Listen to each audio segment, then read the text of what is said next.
This is a View from the Bridge official podcast of the Belfast Giants for kingdomofthegiants.com. It's Tuesday, 24th of March, 9 p.m. And my name's Patrick Smith. I'm joined at the minute by the local hockey legend is Simon Kitchen. We'll be joined shortly by David McGimpsey, who's on his way. On this show, it was only 2 points for the Belfast Giants from the weekend as they leave themselves only 2 points remaining to retain that Elite League title. They go into a doubleheader this weekend against the Nottingham Panthers. We'll talk about those two games against the Glasgow Clan. We'll be chatting with Kieran Long. We also will be chatting with Tim Doherty of the Nottingham Panthers. And we'll be talking about the Most Valuable Player award, which opened just on Monday. Mr. Kitchen, you well? Yes, Patrick, I'm dead on. Thanks very much. Eventful weekend, which we'll talk about in a few minutes. Yeah. But yeah, apart from that, it's all good. But we're going to start somewhere a lot more important. One of our favourite people on this show. You know that. Please welcome back to View from the Bridge, Laura Small. How are you doing? Hello, I am great. How are you guys? Doing really well, Laura. Even better for seeing you. Good to see you. Where's your clock? Where's your clock? The clock has a dead battery, and I didn't need the clock comment, so I took it down. Okay, that's good to know. It's a common thing on this podcast. Laura, there's so much going on at the minute. Between Jasmine Parker, the Essential Collection with Little Heroes, autism. Where do we start? And win a league title, just those small details. That's coming. Don't worry about that. That ain't my problem as such. I'm not contributing to that, as Gabe told me today. Okay. That's nice of him. It wasn't said meanly. It was in a fun way. Okay. So, a bunch of stuff happening. I'm going to start with the non-charitable one, which is Friday's flash sale. I just want to, later in the week, comms will probably put out some footage or more information about it, but there won't be any player equipment. So just so that nobody comes and is disappointed, there's be no helmet, there'll be no sticks, there'll be no skates, and no pants. There will be a bunch of game prepared jerseys from different theme nights, such as Weeker Weekend, Hall of Fame, the gingerbread Christmas one, the regular Christmas one. And then there's tons of socks, Pride, Weeker Weekend, Christmas, and then goal pucks, which Simon thinks are from around sort of December time onwards. So those will all be for sale. And then we've just got some custom replica in various colours and sizes at a reduced price. So moving on from that, that's just ordinary regular stuff. That's this weekend. Is that where will that be on the bridge or that will be at the side of Offside. Okay, great. Yes, so just sorry, and it'll be cash or card. Cool. So then, more importantly, on our charitable stuff. So it's coming in the Easter time, so it can only be one person. Correct. The Easter Bunny herself, Jasmine Parker. So Jasmine, I think it's 10 years she's collecting, and she's aiming to get 5,000 Easter eggs, which is a huge number. We make a decent effort in that. I think we had 800 or 900 maybe last year. I can't remember if that's last year, the year before, to be honest. The years are merging a little. So we'll have that this weekend. That collection is normally at door one. It will not be at door one this year because there's something else happening at door one. So it'll be just across from door 19. It's the Harbour Room, but I know lots of people probably won't know what the Harbour Room is. So it's just the room across from door 19. Event section will be well versed and be able to tell people where to head to. Then also collecting for Easter. We did it last year for the first time. And last year it came off the back of a nurse in Antrim ED saying that a lot of children were coming in, and as a parent or a guardian or whatever, your child's sick, you want to get them to the hospital. You don't care about bringing clean pajamas. You don't care about bringing something for them to do. You just want to get them there. So she would find a lot of people didn't have anything for their kid really. So she started an appeal to get pajamas. It got absolutely huge, but also then Little Heroes weren't our charity as such at that time, but we were still always working along sort of charities in the hospital because of our connection through the Christmas teddies and everything. So we joined forces with them and collected for their Christmas appeal. So we're doing that again this year, obviously, as one of our official charity partners.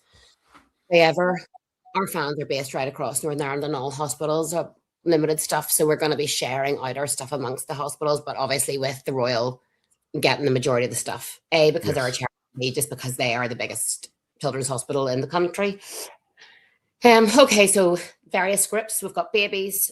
So we're looking for wipes, nappies, baby grows, baby books, children looking for pajamas, sticker books, colouring books, and then teenagers, so toiletries, lip balms, loungewear, notebooks, charging banks, not earphones, what do you call it? Headphones. Yeah, headphones. What age am I? It doesn't even make sense, actually. Then parents, they're definitely not thinking of themselves. So pajamas, toiletries, toothbrushes, hand cream, just something to make their stay a little better. Now we've got lists out on social media. I think that all went live today. So more information on all our socials on that.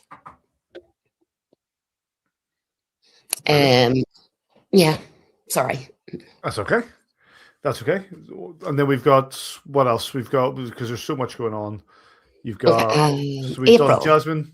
You're in the April. Yes. Just while I'm on, rather than having to come on again and annoy everybody, I just thought I would mark off April as well. So April is sometimes it's referred to as World Autism Month. Sometimes it's referred to as World Autism Acceptance Month. So we have been doing this for the last couple of years as well with Autism NI. Adam is the ambassador for there, so we always try to support them. And they'll be running their Be Kind to Different Minds campaign again. So they're encouraging everybody. That will be on the game on the 1st. So they're encouraging people to come in bright colours. The bright colours kind of represent different colours on the spectrum, like different unique differences on the spectrum as well. So it does have kind of all tie in. Autism NI will be on the bridge. So people need to pop by if they're looking for support, if they're looking signposted to certain help that they might need, or they're not sure what to do, or they're concerned about a family member, a child, anything. They'll be there for guidance and just for a wee chat. And then also on the 26th of April, I just realised that's his birthday. Adam will be doing the colour run for Autism NI. So if anybody wants to donate to him, we'll get that up running shortly. And also anybody wants to take part. If I wasn't away, I'd be all over that, let me tell you. So I come with a big 5-litre yoke. 5-litre yoke of Dulux. There you go. Have some of that. Hey, Adam. He thinks getting it dunked in cold water is bad. Come with my paint. So he can sponsor him, or you can join in. You can also volunteer to take part in it. There's lots of things, and they're also on their website, Autism NI's website. Fantastic. I feel like there's something else, but I think that's everything for now. Here we go. We got the sale. We got Jasmine Parker. We've had the Essential Collection. We've had with Little Heroes, and April with the Autism Acceptance Month and the Colour Run. I tell you what, there's so much going on. I don't know where you get the time to do any of it, Laura, to be honest with you. Fair play. Well, you know what I didn't get time for? What? The battery in the clock. That's why you never put time for the battery in your clock. You know what I mean? Maybe next time. Oh, good. Maybe next time. Maybe. Good to see you. Might get a new clock. Who knows? I tell you. All right. Thanks so much, Tim. Thanks, Laura. And appreciate everybody helping us on always supporting our charitable stuff. Yeah, we had so much stuff last year. It was unbelievable.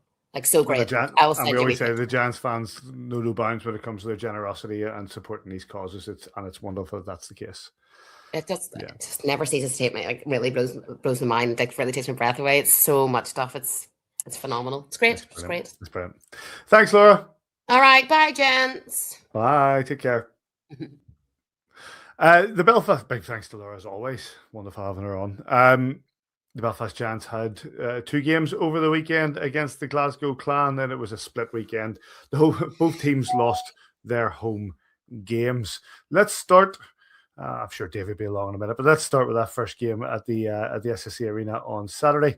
It was a 3-1 win for the Glasgow Clan, and let's hear from the coaches. Yeah, I mean, there's a lot more to it than that. I mean, those are just kind of a byproduct of the effort and the execution that we put on the ice tonight. I take full responsibility.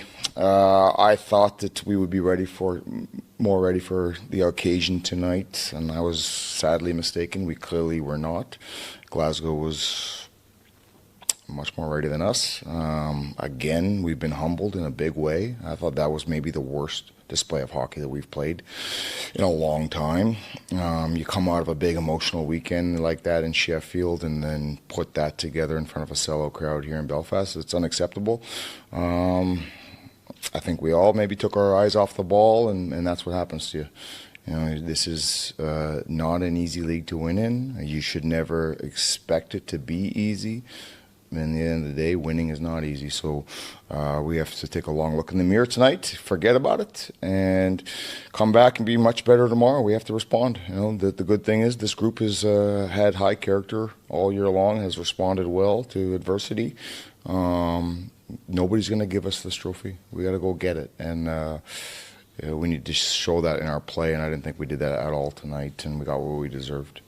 Yeah, thanks very much. It's a huge victory for us tonight. It's such a hard rink to play in Belfast. Have such a good team that to come out of here with a win is really a big step forward for our team. What pleased you the most tonight? Well, there's a number of things. First of all, our goaltender was excellent. Sammy was great in goal. Our special teams made a difference. We got a power play goal, and third period we had a couple of penalties against us, and our killer stepped up and did a really good job. And even at the end of the game when Belfast pulled their goalie, the guys who were out there really got the job done. So all those things contributed to the win. But overall, just we're in control and staying composed and controlling our emotions, and played a simple and smart game.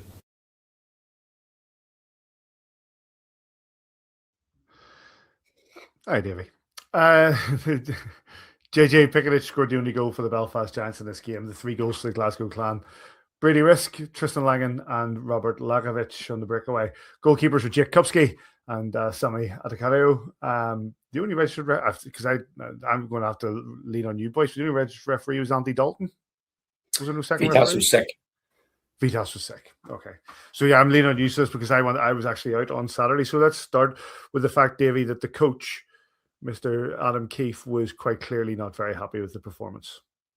Yeah, listen, we're at that stage of the season where I don't think we need to get overly analytical on games. Adam talked about playing the occasion. We talked about Challenge Cup there last week, where the semi-final actually, about playing the game and not the occasion and taking our eye off the ball.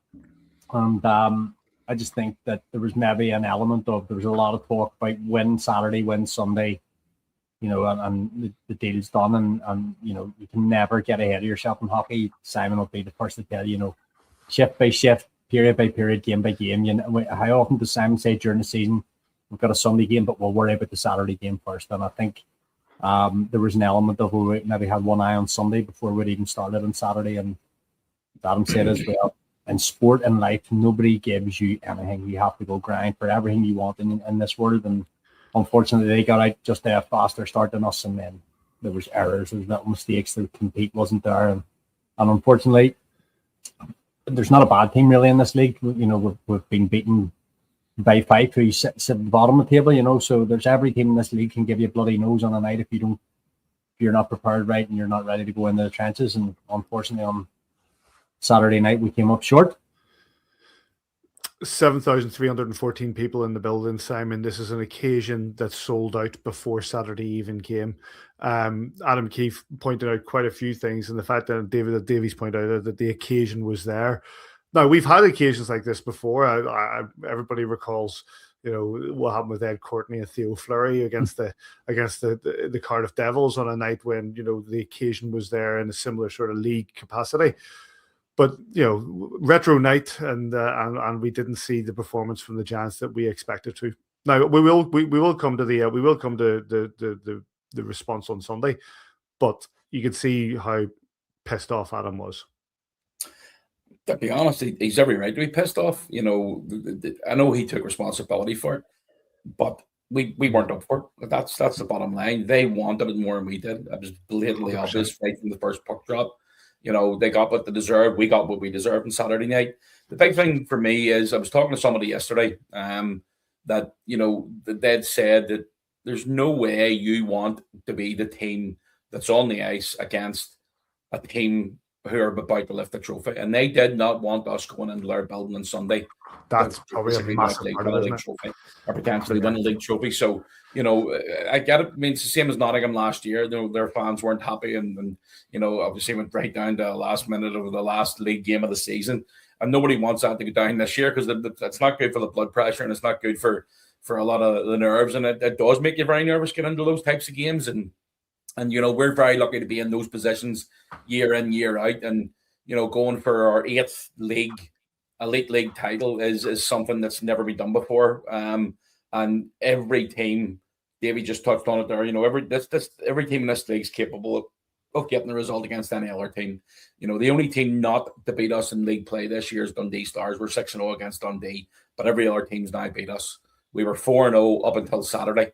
When Glasgow beat us. So we're 5-1 against Glasgow in the league overall of the league play this year. But the big thing for me on Saturday night was to say we just didn't seem to get at it. Yes, we had opportunities. Yes, we with grade A chances. Their goalie came up big, but he didn't have to do a hell of a lot because a lot of the shots were straight into his chest. He didn't have to exert himself too much. But it's disappointing that a big result on Saturday night would have led into that potentially being done this weekend. But it wasn't to be. Nottingham come out, got a good result in Sheffield on Saturday night as well. But Adam, and we were talking to Adam after the game last night, and he's big and honest enough to put the blame on him to take the pressure away from the players. That's what a good coach does. But the players will wanted to put that right. We've been on, and obviously, we'll talk about Sunday very shortly. They're the ones who'll get the plaudits for the result on Sunday. But Adam's taking it on the chin for Saturday night. So I've said, Davey mentioned to say it all the time. You concentrate on what's in front of you. The next game after that has to wait. But I do agree with what Davey said. We sort of have one eye on Sunday and potentially winning the league. So it's there was disappointing performance, disappointing result. But let's not make a massive big deal about it because I've said this a million times over the years. There's 9 other teams would love to be in the position that we're in to be points clear to our next game with 6 games to go for us. Okay, just to take one part of the game, I'll get your take from both of you. Robert Lakovic scores on the breakaway, bit of a calamity defensively for the Belfast Giants. Lakovic has been in this league nearly 20 years now. It's 2007 when he first played for the Nottingham Panthers, remarkable. But Lakovic scores on a breakaway, a bit of calamity, but then it all goes back to a timeout for the Belfast Giants. And Adam Keefe gives the bench what can only be described as a complete bollocking. And subsequently, there is applause around the SSE Arena for it. Interesting moment, and you see the response from the fans, Davey.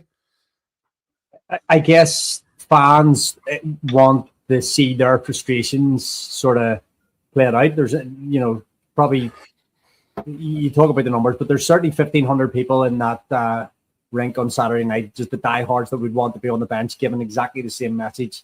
Give yourselves a shake here. A big crowd, and there's a lot riding on this. What he's playing at. That's a calamity of errors there. Yes. Sometimes it happens, Lako's gone away, and I think the quick release of his shot here maybe surprises Kupski as well. He's not expecting it just as soon, and it's in 5-hole. But yeah, look, Adam wears his heart in his sleeve no matter where he goes, and there's plenty of those shouting handed out during the course of the season. If one coach in the league knows when to use his time out and how to use them effectively, it's Adam. And it was the perfect time to give yourselves a shake here, and there was a bit of a pushback, but not enough. I think we'd already dug ourselves too big a hole at that stage. But yes, the round of applause from the crowd sort of will vindicate Adam doing that publicly.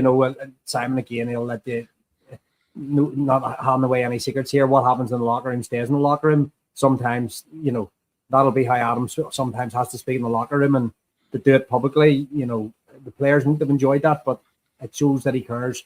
It shows the players that he's going to hold them accountable and I think be accountable publicly. And I think, Simon, that's the real point. Davies nailed it there, because you've got a position where it was 30 minutes into the game. We're at the halfway point of the game. He decided not to like see out the next 10 minutes and then take it to the locker room. He told them on the bench.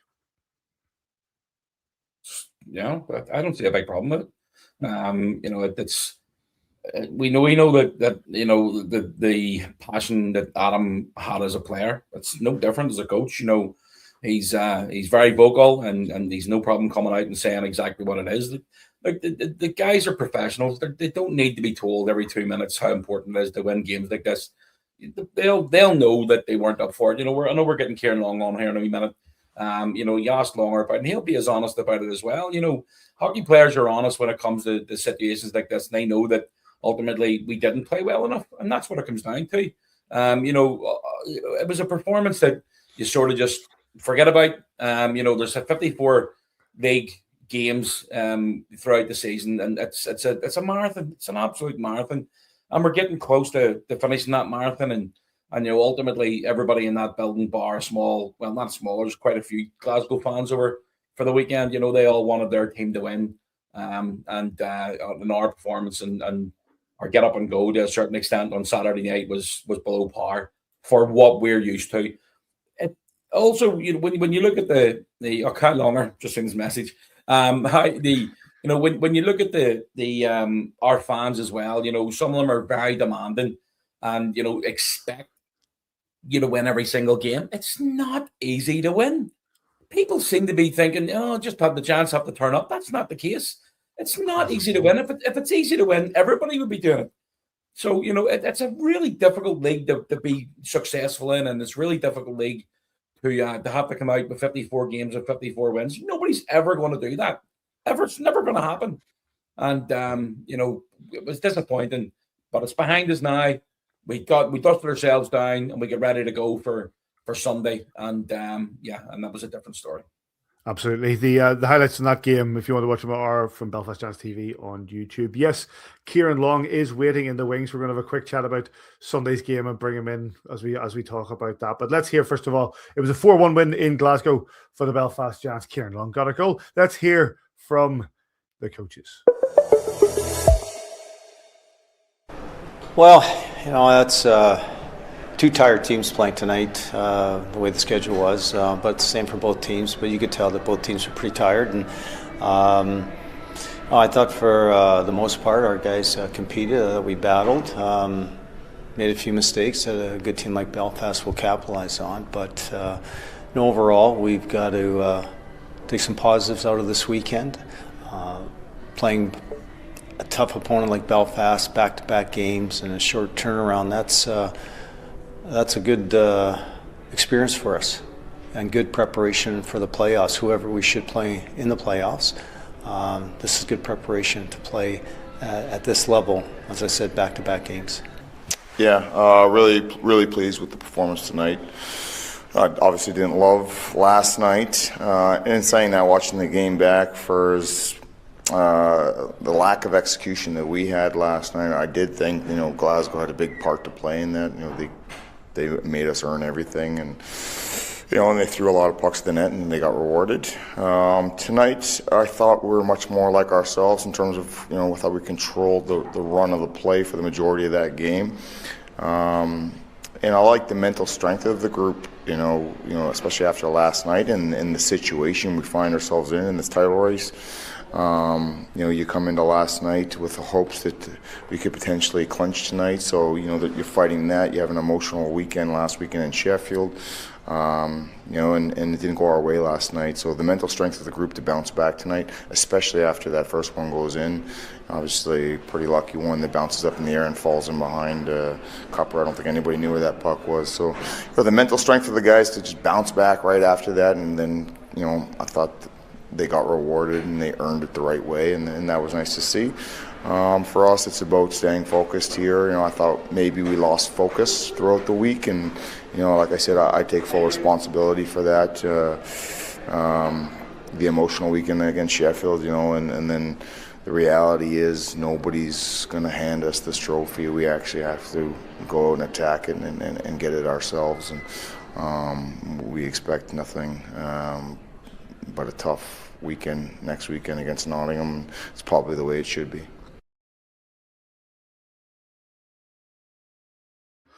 Brady Risk with the only goal for the Glasgow Clan. Jordan Karaguchi with 2, Kieran Long with 1, and David Goodwin with 1 with a 4 for the Belfast Giants. The goalkeepers were Sulieri and Kupski, and the referees were Toby Craig and Daniel Ferguson. We'll bring Longer in just a second, but let's have a quick word. This was Simon, the bounce back that we were hoping for. Yeah, and you knew you were going to get that. This group is it's too good a group to basically be down too long.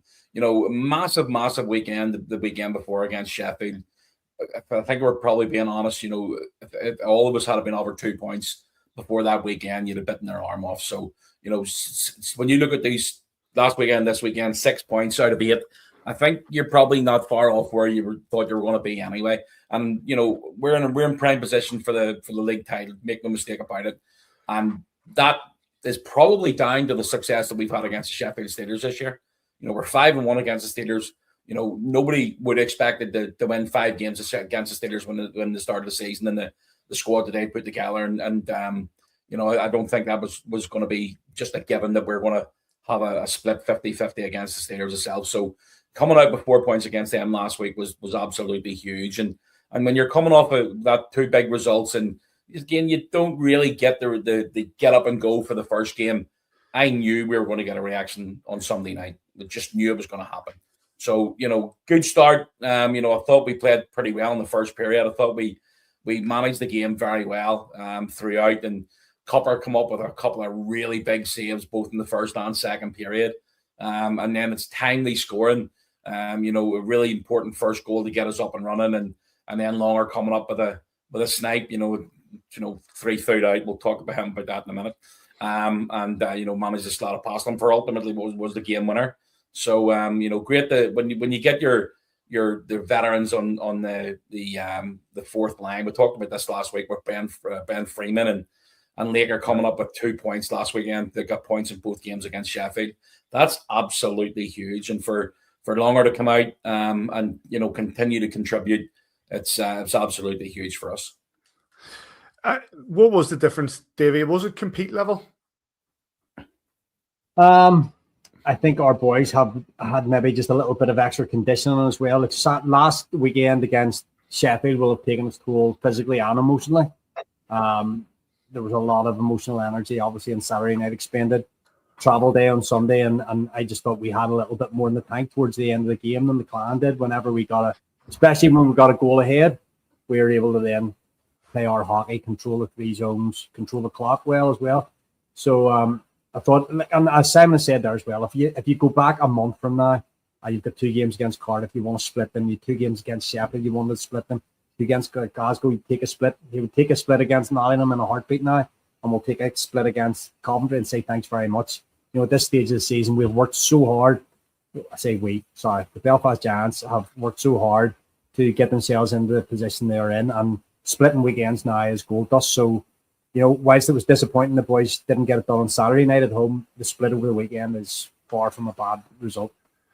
Yeah, well, we talked about him. Let's bring him in. He's an EPL Cup champion, an EPL League champion. He's an EPL playoff champion. He's a 3-time Challenge Cup champion. He's a playoff champion, and he's on the cusp of his 4th potential Elite League championship. Not bad. Hello, Kieran Long. Hello, gents. That's not a bad record. No, it's not too bad, is it? I don't think there'd be many who would have all the full set. No, I think the only people I could think of would have been potentially could have done it would have been like Ben Davies, Peacock, maybe Toey. EPL died, didn't it? So some of the guys who were at Guildford, yeah. That sort of. Not many of them have 4. Not many of them. David Longstaff, maybe 4 leagues. Yeah, that's true. That's true. You have the cusp of your 4th league. Not yet. Let's start with this. Let's start with this game. You got a goal in this game. This was the bounce back that I guess I assume, given what we saw, and you heard us talking about it, assuming that what we saw on the bench on Saturday and what you probably heard in the locker room on Saturday after the game, this was the bounce back that was required.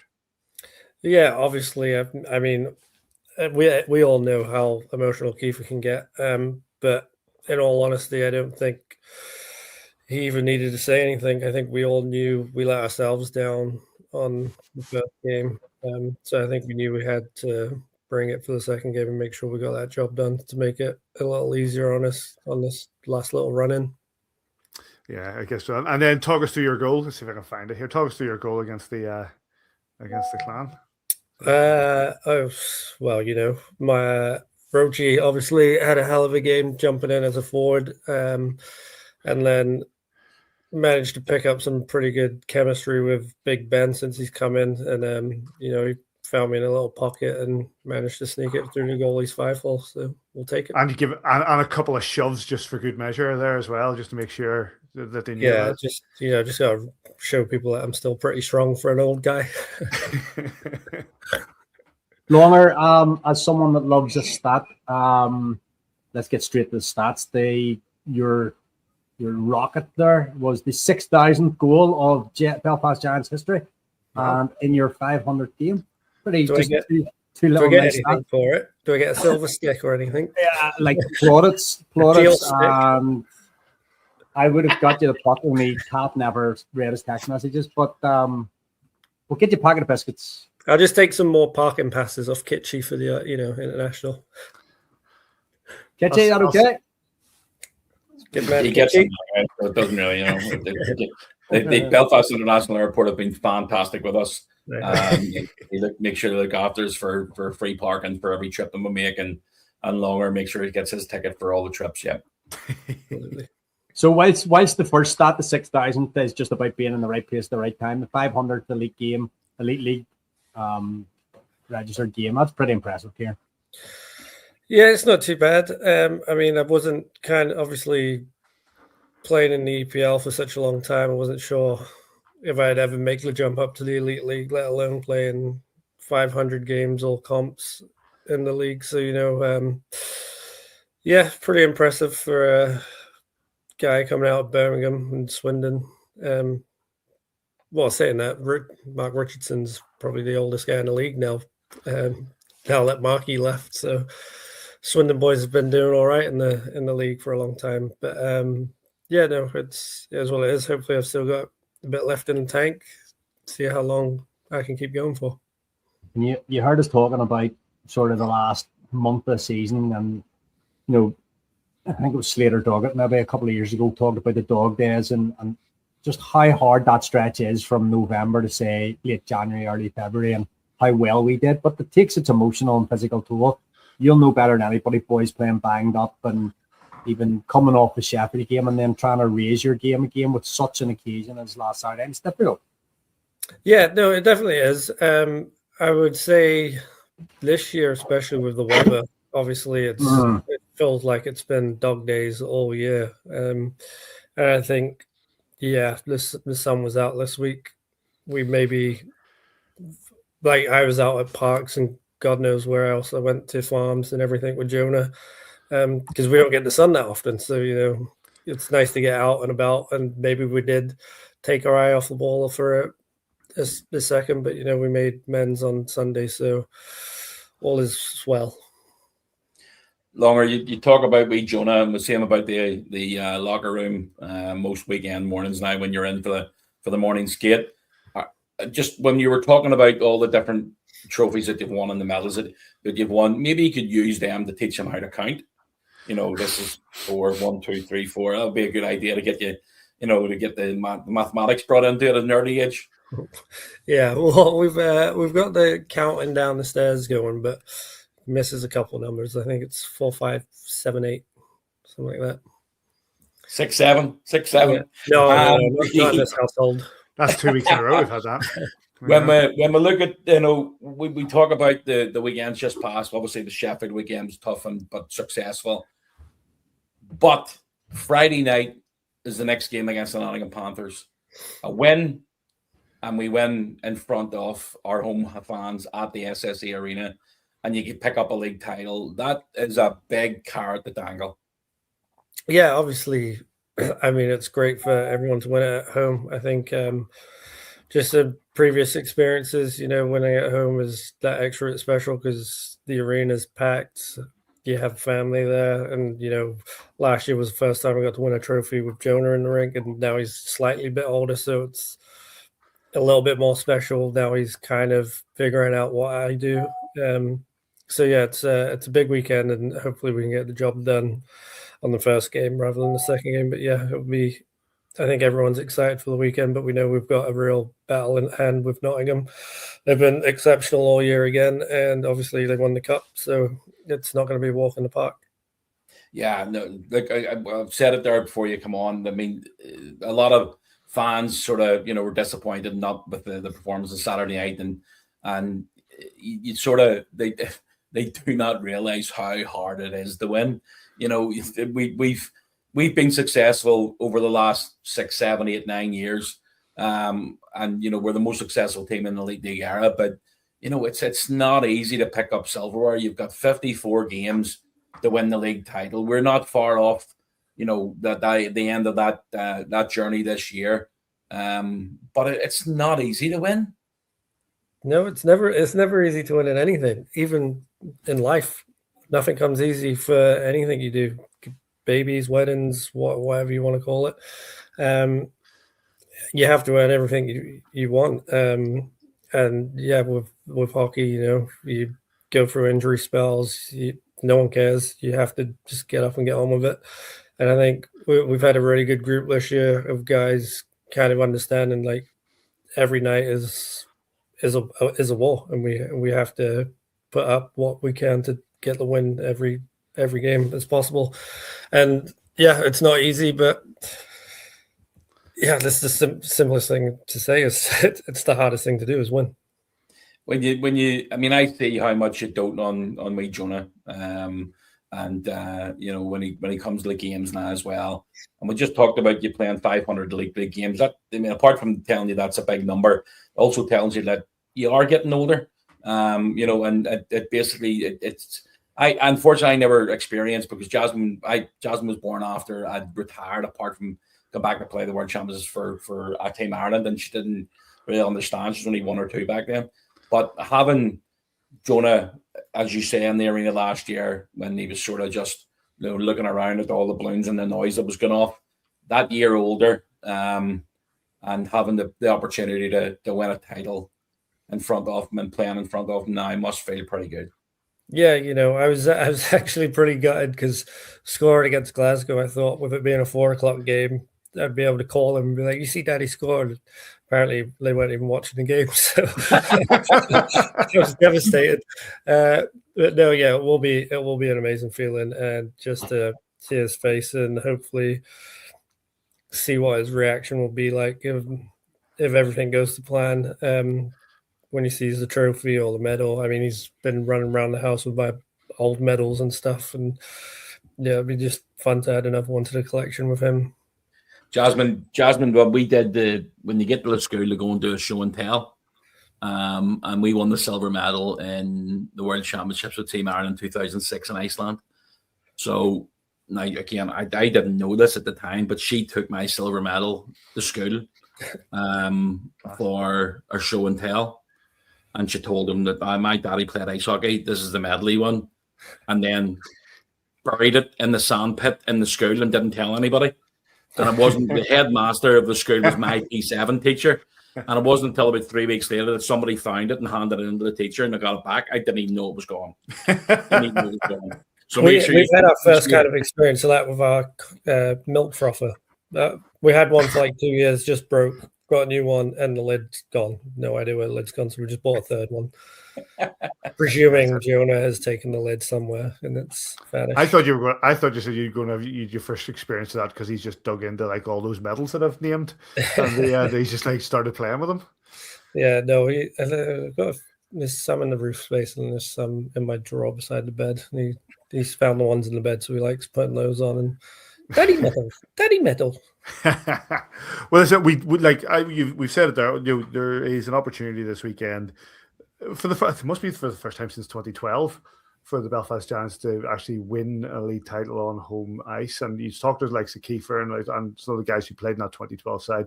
They always say it was one of the great weekends and the opportunity here. But for you, as I said, this is your opportunity to potentially win a 4th elite league title. You know what it's like to be in that room, to be with a lot of those guys, to win a lot of those titles. What's the atmosphere like in the room? Before or after winning? Well, no, what's it like now? Like, is there no, like... yeah.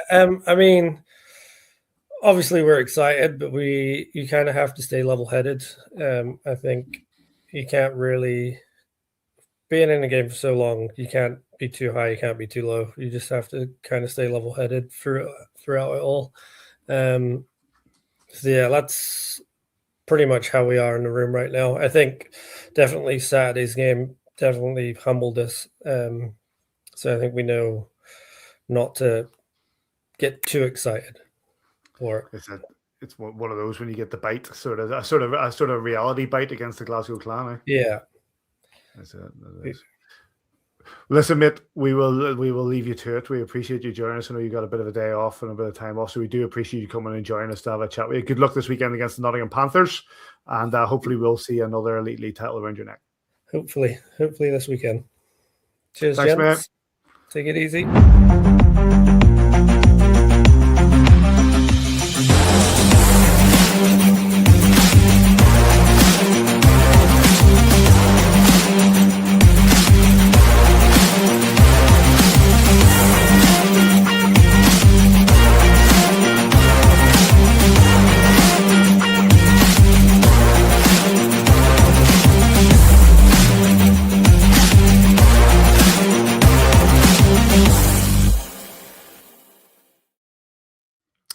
Big thanks to Kieran Long for coming and joining us. We were for longer now. Like Dave, you said the stats there with regards to his 500th game in the Elite League, and was it, you say the 6,000 goal? You say Belfast Giants 6,000 all-time goal. That's remarkable. But you know what? I'm pleased it was him that got it. Well, he's been a great servant to our club. That a question? Yes, it's an open question, Corey Nielsen. No, he has. Listen, when I remember.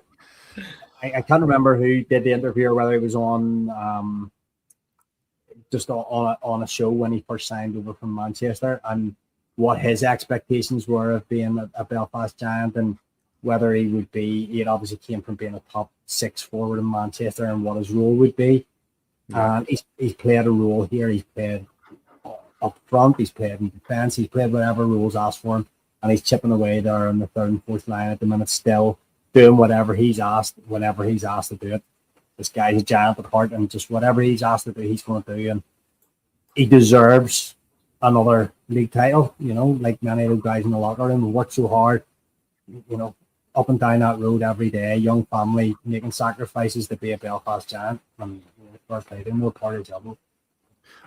Simon, I introduced him with those titles. An EPL Championship, a cup, and a playoffs. 3 Challenge Cups, a playoffs, and potentially a 4th Elite League title for him on its way. These don't come by chance. These come because you're a good player. Yeah, of course it does, and it helps when you're an even better person. He's just a top lad. Yeah. He's funny. A lot of people don't really see how quick he is. He's I'm talking about wit, not out on the ice. He's he's just a real top lad. He's been around a long time now. He's showing what he can do at this level, and he still contributes. That's the big part of it. Look at the last 2 weekends, and he's picked up 1 goal and 2 assists, which is again for a 4th line player. And I hate using that. Yeah, it sounds derogatory, doesn't it? But it's not. Yeah, I don't like it. But when you look at the top 6 and top 9, and then the top 12, when he's needed, he can step up. At times he's basically been on the top line this year. He's also been in the 2nd and 3rd, filling in gaps, and he'll play on defense. He'll play anywhere you ask him to, and that's just the type of guy that he is. So it doesn't surprise me that he's had that longevity. It doesn't surprise me that he's had the success either. It's a lot of hard work, a lot of time that he's put into it.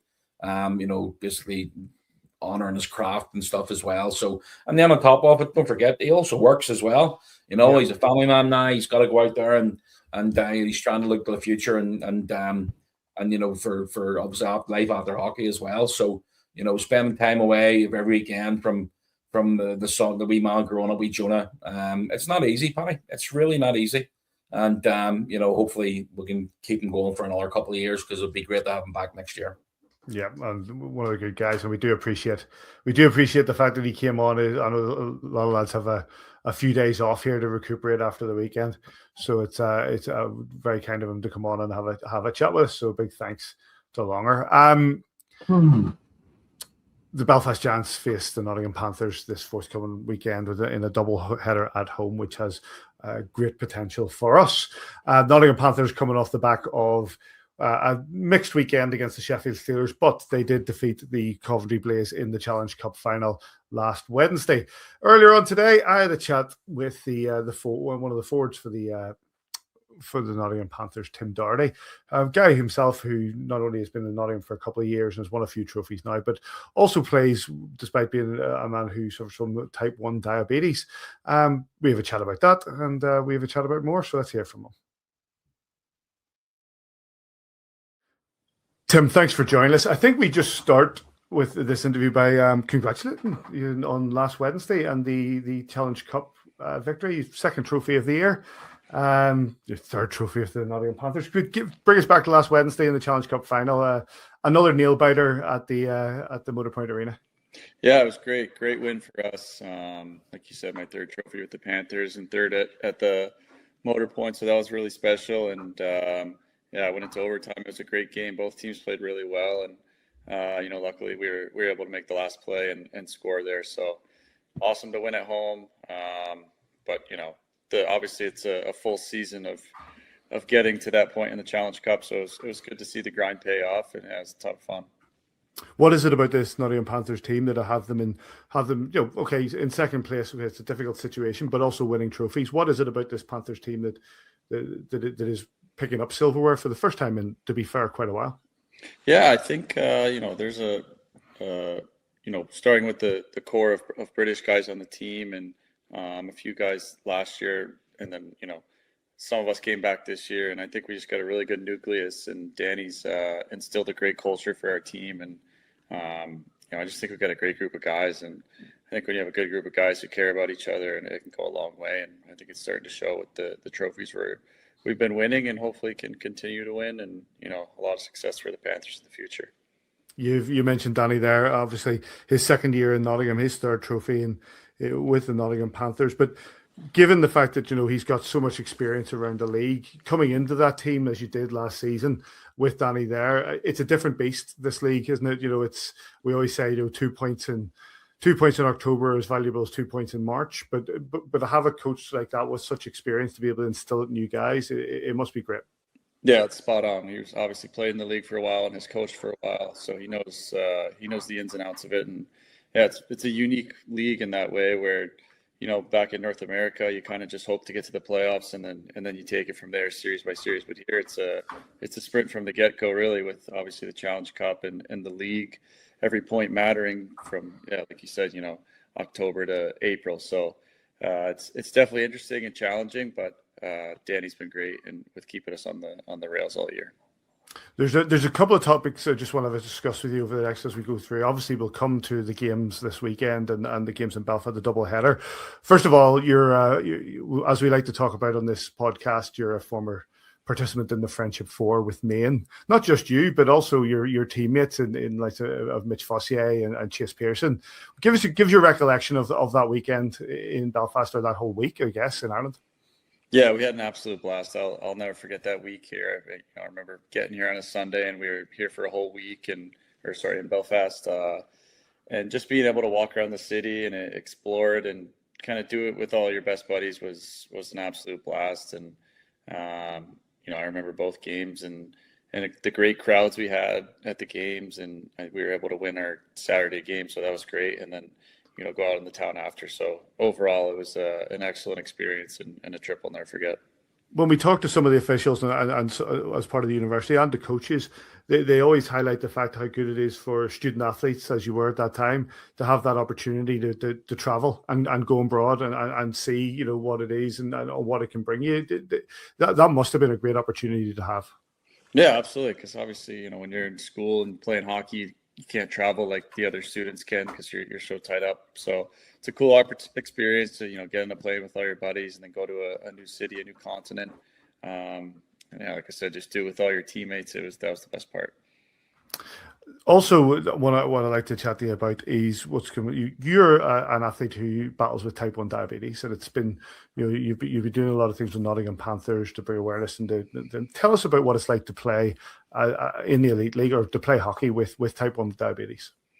Yeah, it's I mean, obviously it's unique and it's a bit of a challenge, but I've had it since I was 5 years old, so I've had it for almost my entire life. So really, I don't know anything different, and it's just a lot of experimenting and learning about myself with diabetes, and how all the different environmental factors, such as eating, how hard the skate is, what time the game is, all that stuff, how that affects me, and kind of just a lot of trial and error. But I think I got a pretty good hang of it now, and so far so good. Of course, like, just to get in for those who don't know, like type 1 diabetes it's when insulin producing beta cells have been destroyed by the immune system, and so therefore you don't have as much insulin within your body. What effect does that have on you? Yeah, I mean, I obviously have to wear an insulin pump to get my insulin, and anytime I eat or drink something with carbohydrates, I've got to measure how many carbs and then plug it into the pump. With hockey specifically, it's a little tricky, timing the meals and the carbs and the insulin all around the game time, because that's the most important part of the day. And so like I said, some days you're playing at 4 o'clock, other days you're playing at 7 o'clock. So kind of just getting the timing down between the insulin, the food, and the exercise, and trying to kind of line all that up. That's probably the trickiest part. It takes a lot of discipline. You can't be as free with regards to some of the other guys when it comes to eating and taking things on board when playing the game. Yeah, definitely. I try to have as strict a diet as possible, especially around the games and stuff. But I don't think anyone should have to be a robot either. So I get my cheat meals in here. As we all do, man. Yeah, and also you've been doing a lot of stuff with the Nottingham Panthers on this respect. Yeah, a week or two ago, we were able to host a kind of a diabetes community event where I think we had maybe 70, 80 people come out after a game. And I'd say we kind of just had one big conversation with everyone. And I think, for some people, maybe they're recently diagnosed or whatever it might be, but being able to see other people who kind of face the same challenge with diabetes as you, I think it gives people a lot of comfort knowing they're not alone, and there's other people going through it as well. So thought it was a great night, and I love meeting other people with diabetes and really doing anything I can to help. Fantastic, fair play to you, mate. I think that's brilliant. Let's come to this weekend. Obviously, you had a bit of a mixed weekend there, passed against the Sheffield Steelers, splitting that, and it sort of has obviously put Belfast in the driving seat with regards to trying to get the Elite League title. But you guys come into Belfast this weekend trying to stop us. Yeah, it's it's the beast of the league, really. It's so we know the situation going into the weekend, but it doesn't really change anything for us. Obviously, we're going to try to win both games starting Friday night. We know it's a tough building to play in, and obviously a really good team. So we're looking forward to it. We might be out of the league by now, but we're still fighting for second place in the playoff seeding. So we got a lot to play for still. Well, listen, Tim, we really do appreciate you coming and joining us. Not going to wish you luck this weekend, but but congratulations on the Challenge Cup. Yeah, cheers. Thanks. We'll see you this weekend.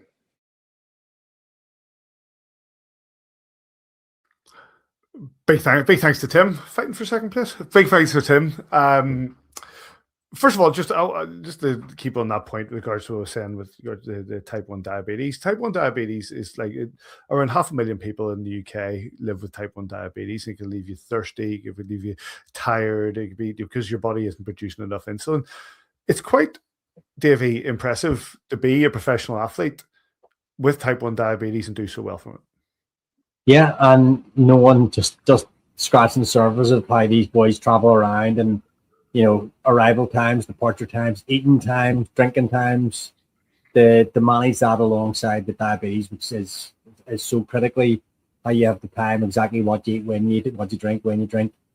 So good luck to them with handling all that.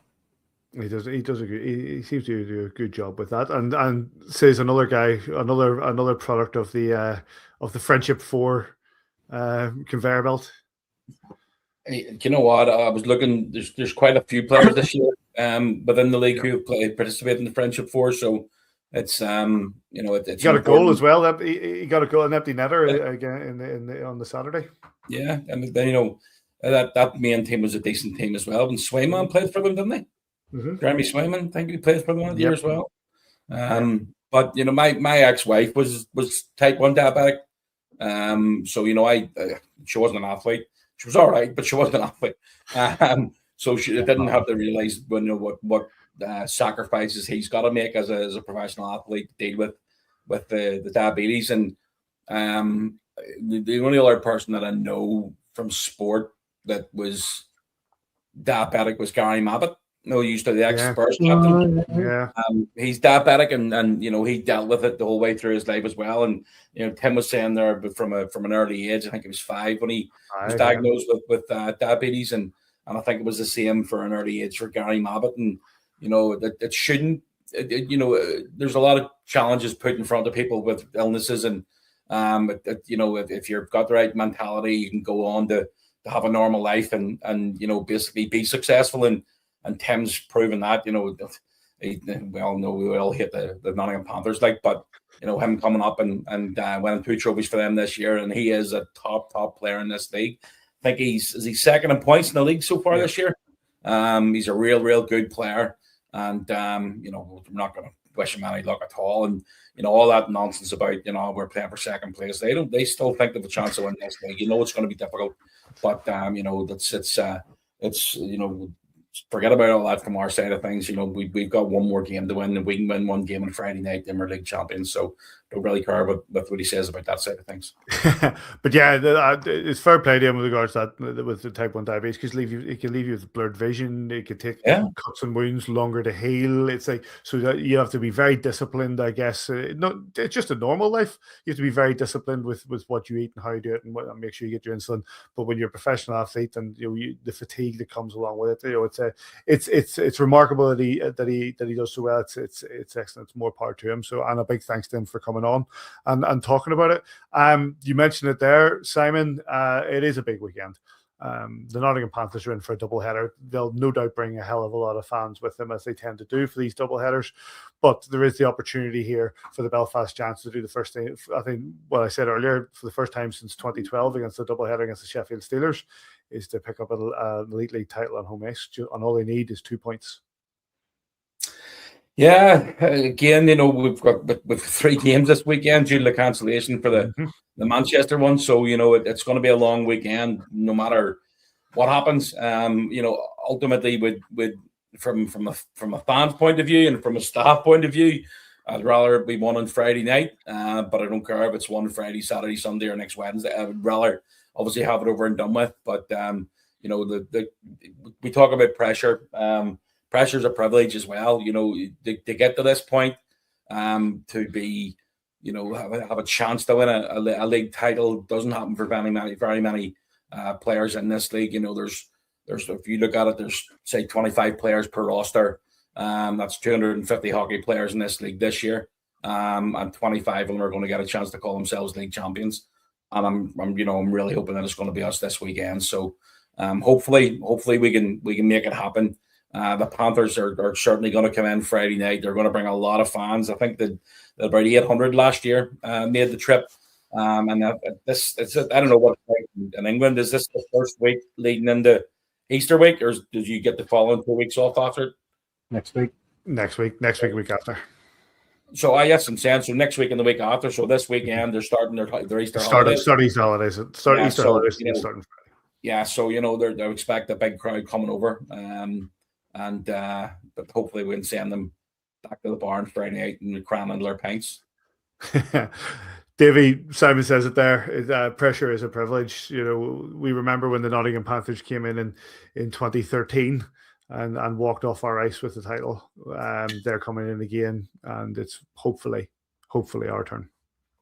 Still stings that. I can still remember the standing on the bridge as, I can't remember who it was, broke away to tuck an empty net goal in, but I'd already started to walk around the concourse by that time. I heard the cheer going up. I was already on my way home. I'm not going to stand about and watch it. So I'm hoping that the away section will be empty come the 59th minute of the game on Friday night. Yeah, absolutely massive one for that. So you get to, I assume, Simon, there won't be many tickets left for this weekend. I assume they completely sold out. Both of them. There's a couple of single seats, but it's sold out. They'll be gone. They'll probably gone now. We're talking about it on Saturday afternoon, but yeah, both games this weekend are the amount of people that have asked me for tickets for this weekend. We can't do it. Yeah, absolutely remarkable. There you go. If you haven't got a ticket this weekend for the games against the Nottingham Panthers, you'll have to watch it on Giants TV like everybody else. And then the Belfast Giants do travel over to Manchester to face the Manchester Storm in the game that was rearranged from the start of December. It is a 3-3. We haven't had a 3-3 in a while. We used to have one earlier in the season, did we not? Yeah. Oh, right, okay. Guildford, Dundee earlier in the season, December 12th, 13th, 14th. Yeah, so we did. That's me talking nonsense. Right, anyway, but we got that. If you're not making the trip over to Planned Ice and Altrincham, then you'll get that on Storm TV. One more thing before we get to another business. The voting opened on Monday for the View from the Bridge Kingdom of the Giants Most Valuable Player Award. I'm looking at the votes now. There are two front runners who take up between them half of the vote. I'll not let you know who they are, but so far we have over 850 votes in for this, and there's still voting by email. No, there is a poll. If you go to the Facebook, if you go to the View from the Bridge Facebook page or to our X page, and then we'll stick it up. There is an online poll. You just click on that, choose your player, and then it'll decide who the most valuable player for this season is. I'm going to ask you two gentlemen, who's your tick going beside Mr. Kitchen? Mm-hmm. Every player's name's up there, but you can only choose one. If this was done at the end of January, I'd have picked Jackson. Mm-hmm. He's been out now for 5 weeks. Cuppers come in and done phenomenally well. He has done really well. And then that sort of leaves me 2 players to choose from, in Mike Lee and Nick Gay. I'm still undecided. I really, really like Nick Gay's game. I think he's a fantastic player. We missed him on Sunday. I know he didn't play on Sunday. He picked up a knock on Saturday night. Hopefully, he's going to be okay for this weekend. With more caution. Hopefully, and I'll see what he's like on Wednesday and Thursday before obviously Adam will make a decision for Friday. But I think Nick Gay's been a real star for us this year. He gets stuck in. He scored a ton of points.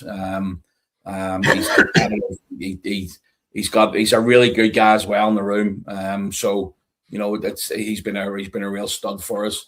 But it's really hard to see past Mike Lee. I think Mike Lee's the best defenseman in the league this year. He's had a couple of games where, to be honest, I actually don't think he did him. Saturday night he didn't play well. He'd be the first one to hold his hands up for that. I don't think he had a great game on Saturday night, but I thought he was excellent yesterday. And when you count the bad games that Mike Lee's had in one hand over the last 2 years with us, so it's to be honest, I think I'll probably vote for Mike Lee, but it's a close second for Nick Gay. David. I hardly argue with Simon when it comes to talking about Jackson Whistle. Had a phenomenal first 4 or 5 months of the season. Unfortunately for him, got injured at a really critical time, and Jake Upsey's been in and equally done phenomenal things. Like, what is he, 6-1, Simon, or something, or 6-2 in 8 games? He's been really, really strong. Defensively, hard to argue there again. Simon, Mike Lee, I think Gabe Bass also had a pretty strong season. Reid Irwin coming in, first season pro. All 3 guys done well. But when I go up front, I think JJ Pickenich has been really, really good on that 10-12-64 line. He's bounced about in other lines. I think when it comes to the 91, 29, 63, take your pick from any of the 3 of those guys. I think they carried us for a long time as well. Don't know whether you'd agree with that or not, Simon. When JJ, Goody, and Collins were struggling for points, those guys put the team on their back. And for me, out of them, whilst I think Nick Gay has been superb, and I think that Jordan Kawaguchi has pucks, has scored crucial goals, has made big assists for me. I like the physicality that Jake Cadet brings, that he finishes his heavy block shots, he comes up with big goals, he goes and stands in the blue paint on power plays. So I know probably from the way you're talking, he'll not be one of those two that are surging ahead, but for me, Jake Cadet's been my MVP this season. Interesting. I think all from my point of view, so I've cast my vote, and I considered more or less everything that all you boys were saying, more or less every player that you said. Mike Lee, I agree with you, Simon, wholeheartedly. I think he has been the best defenseman in the league this year by a mile. And you see, like, not just defensively, but like some of the goals he scored and some of the plays he's had. Nick Gay, again, scores home and away. He's such a brilliant player. And I've been really, really impressed with his game. But my vote actually did go for Jake Cadet, who I think has been a real key player, silently going about his business at times, getting key goals when we needed them, but also has great creativity and as a real playmaker and a real big game player. I've been very, very impressed with Jake Cadet when he's come in, what he's done since he's come in. So that's who I voted for. He could be one of those front runners I've mentioned, and he might not be. There are two main front runners, I think, who are going to be duking it out. I will say that they have 50% of the vote between them, and they're level. So we'll see how that goes. Stephen, you actually think about it. I mean, we've mentioned Davey just touched on JJ, and you know, Cons, Goody, and JJ last year were phenomenal. Obviously, Goody came in late, but the year that they played the Gala 2 years ago before that, they were fantastic. And it's hard to think that where none of us are sort of throwing the three of those into Player of the Year, but that's just, you know, it just goes to show that how many good players we actually have this year. You know, there's again, he doesn't always get the plaudits for playing on the ice, but when you look at the players, I mean, I know we do what's that word for it? Like a unsung hero. So well done, Davey. You know, Deco. You know, what Deco does for practice every single day. He's usually first on. He's one of the last off.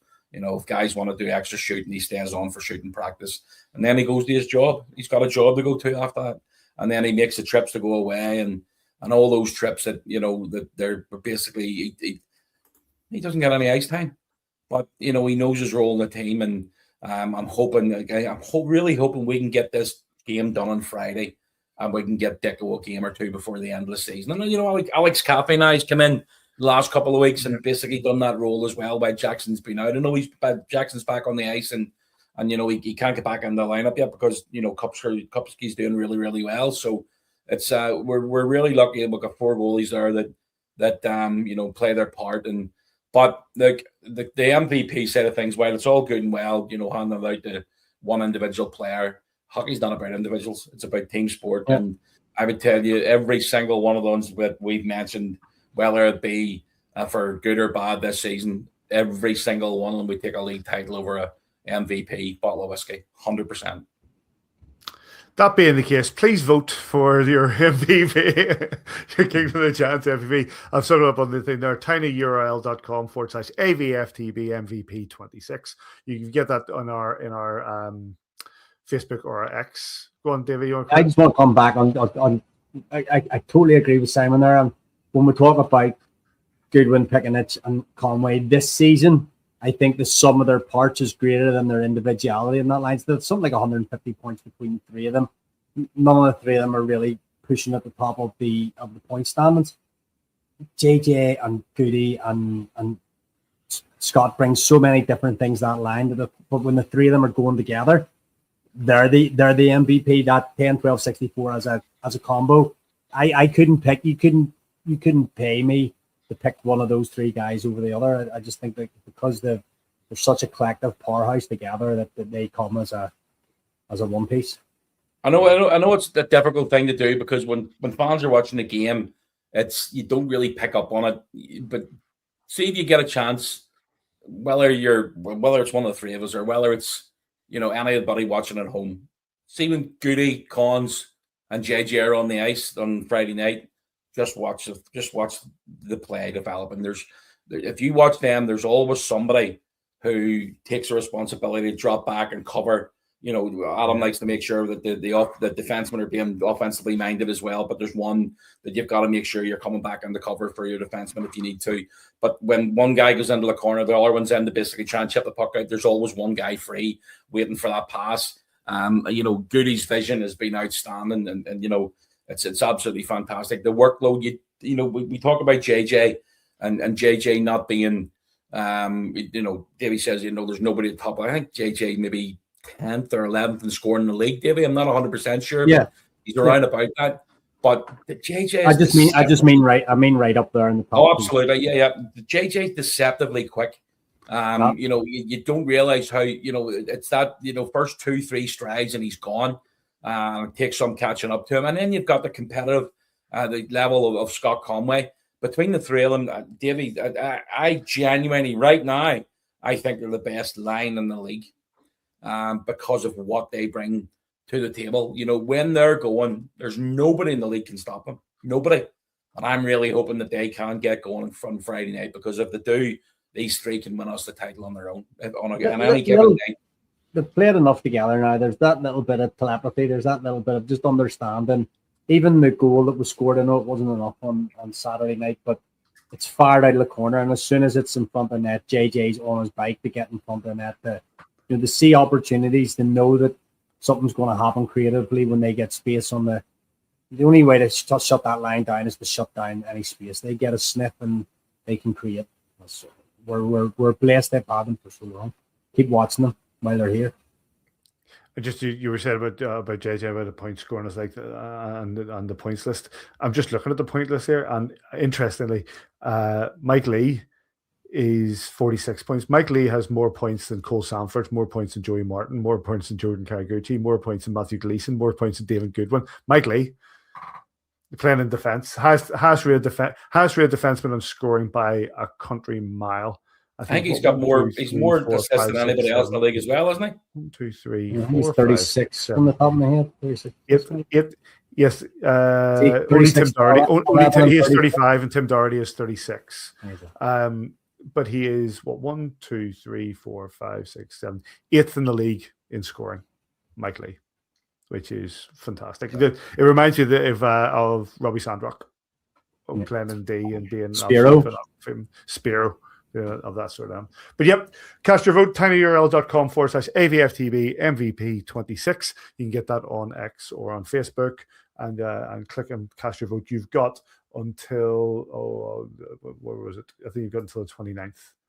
Yes, you've got until the 29th of March to cast your vote, and then we will award a nice little bit of crystal to the winner. Any other business, boys? Just popped into my head there. I was speaking to speaking to Spiro the other day. He's asking about, how's he doing? Yeah, he's doing really well. Yeah, the king of East Belfast. It's him. I was talking to him the other day, but he's doing good. Yeah, he's doing good. I have nothing for any other business, mate. No, just again, get your ass down. If you don't have a ticket, then get yourself on Giants TV for Friday, Saturday night. You know. Hopefully Friday night's going to be the night. It's a big one, and we've got a chance. We've got a big chance. The Belfast Giants have an occasion here, and let's hope that they play the game, and that they go out there, they take those 2 points, they do it in front of their home fans. They do it, I prefer on Friday, but whatever way, like you say, Simon, if it's from Friday or Saturday or Sunday, as long as it gets done, and the Belfast Giants lift yet another Elite League title. Those 2 games at home, Nottingham Panthers, Friday night 7 p.m, Saturday night 7 p.m, both at the SSE Arena. Basically, single seats left. If you haven't snapped one of those up, you'll have to join the boys on Giants TV to watch it.